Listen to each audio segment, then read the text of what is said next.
à savoir le résultat du film, et que si un jour une âme charitable possédant une copie du film accepte de le partager sur YouTube, je la regarderai et peut-être en réaliserai une autre vidéo à part entière. Mais malheureusement, cela ne semble pas être pour tout de suite. Reste que dans tous les cas, il reste un infime espoir que l'on voit débarquer The Sunshine Princess sur YouTube.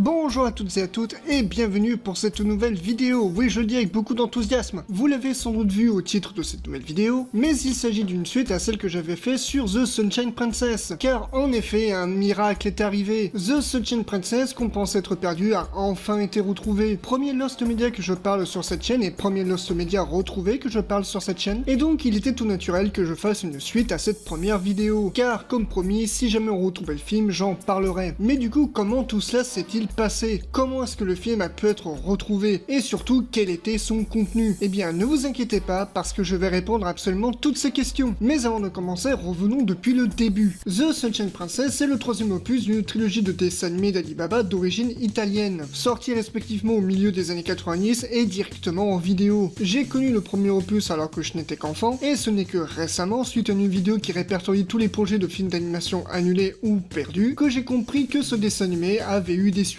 Alibaba et les pirates en 1997 et The Sunshine Princess en 1999. Malheureusement, le dernier opus a subi une très mauvaise exportation à l'international, ce qui fait que durant de nombreuses années, il était impossible de remettre la main dessus. Les premières traces de ce film n'ont refait surface qu'en 2014. Et même 10 ans plus tard, c'était les seules informations que nous avions sur le film. Deux bandes annonces, quelques images et un simple résumé. Et bien que je laissais supposer dans ma dernière vidéo qu'il serait quasiment impossible qu'on retrouve le film, déjà parce qu'il n'y a pas vraiment d'intérêt à le retrouver et très peu de personnes connaissent l'existence de ce film. Pour vous dire, je suis le seul couillon à faire des vidéos dessus. Et bien, malgré tout, 9 mois après ma première vidéo, c'est bon, le film a été retrouvé.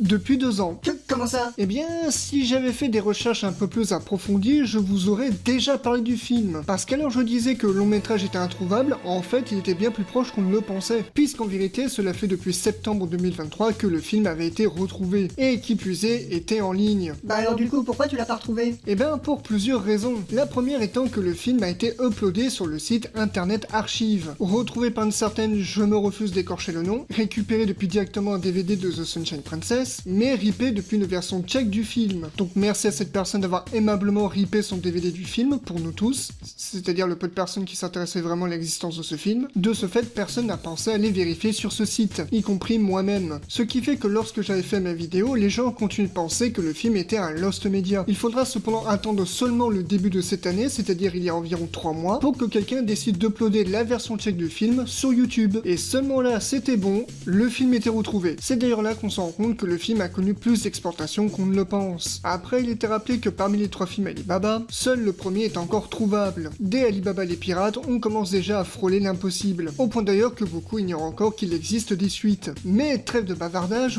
que vaut ce film The Sunshine Princess? Est-il bon ou meilleur que les 2 autres opus? Et est-ce que cela valait le coup de le retrouver? Eh bien, c'est ce dont nous allons répondre dans le reste de cette vidéo. Que vous ayez vu ou non ma précédente vidéo sur le film, je vais quand même vous en faire un résumé. L'histoire est qu'un terrible sorcier du nom de Kumaz veut épouser la princesse Alia, mais cette dernière étant déjà l'épouse d'Alibaba, refuse. Kumaz, très en colère, décide de transformer la princesse en une petite fille laide et grognon. C'est donc à Alibaba, toujours accompagné de son fidèle Al-Misère, d'inverser le sort du sorcier, et de rendre à la princesse Alia sa beauté. Comme je vous avais dit dans la première vidéo, j'avais quelques craintes à propos du film. Bien que de base les dessins animés Alibaba soient des dessins animés direct vidéo bon marché, ils essayaient au moins d'être potables, en particulier le deuxième film. Chacun des 2 films possédant leur propre identité, avec des budgets plutôt respectables. Mais au vu des 2 bandes annonces de The Sunshine Princess, je m'étais rendu compte de quelque chose, que le film sentait horriblement le recyclage, mais que possédant quelques différences subtiles, celui-ci se définirait comme une conclusion mélangeant la première et deuxième histoire, en plus de la troisième. Alors non seulement j'avais vu complètement juste, sauf que cela finit par devenir parfois criminel. Qu'est-ce qui s'est passé avec ce film? Puisque malheureusement, The Sunshine Princess est ce que l'on appelle un film 2 en 1. La quasi-totalité du film ne sont que des scènes recyclées des 2 premiers opus, mais pas que. Le film a cependant ses propres scènes à lui, mais lorsqu'elles apparaissent sont assez visibles. Pendant un moment, j'ai même cru que le film était un redémarrage, comme si on assistait à une histoire alternative du premier Alibaba, alors que pourtant il s'agit bien d'une suite de Alibaba et les pirates. Les quelques scènes qui ont été modifiées ou les animations rajoutées servent plus à créer des ponts entre les scènes recyclées. Mais le souci, c'est que le film ressort une atmosphère qui n'était pas présente pour les 2 premiers opus,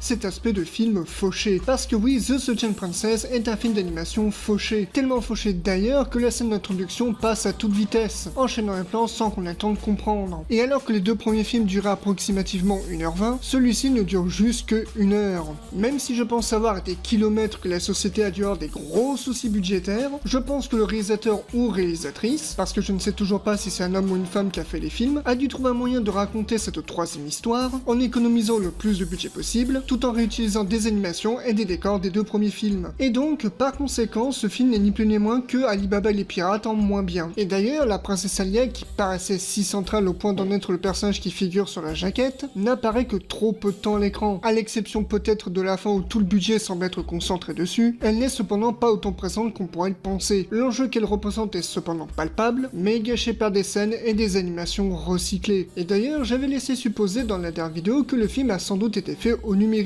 et là aussi, au vu du générique de fin, j'avais vu juste. Mais dans son ensemble, j'ai au final pas grand chose à dire sur le film. Donc maintenant, est-ce que cela valait le coup de le retrouver? Oui et non. Oui, par simple curiosité, mais non pour le résultat final. Les soucis du film parlent d'eux-mêmes, et on voit tout de suite qu'en effet c'est plus un problème budgétaire, ce qui peut peut-être expliquer pourquoi est-ce que le film a eu une très mauvaise exportation. Il pourrait cependant être à la limite du sympathique si on n'a pas connaissance de Alibaba et Alibaba les pirates, mais clairement le résultat est assez décevant, mais possède ses propres raisons. De ce fait, je vous conseillerais de regarder le film par simple curiosité, mais ne vous y trompez pas, ce n'est clairement pas de la qualité des 2 premiers films. En règle générale, les 3 dessins animés Alibaba souffre du même défaut, un rajout d'éléments inutiles qui rendent la narration et le rythme ennuyeux. Cela reste cependant sympathique et bon marché, mais ça ne va pas plus loin que ça. Et pour ce qui est de The Sunshine Princess, ce film est plus le témoin de la fin d'une compagnie, et c'est pour cela que malheureusement je ne lui accorderai pas plus de temps de vidéo. Et donc voilà, j'en ai fini avec la trilogie Alibaba. Clairement je ne peux pas revenir dessus parce que tout a été dit, et bien que je suis déçu du résultat de The Sunshine Princess, je suis tout de même content d'en avoir parlé, permettant donc de donner une réponse à ce mystère. En bref, j'espère que cette vidéo vous aura plu, et je vous dis à la prochaine. Ciao!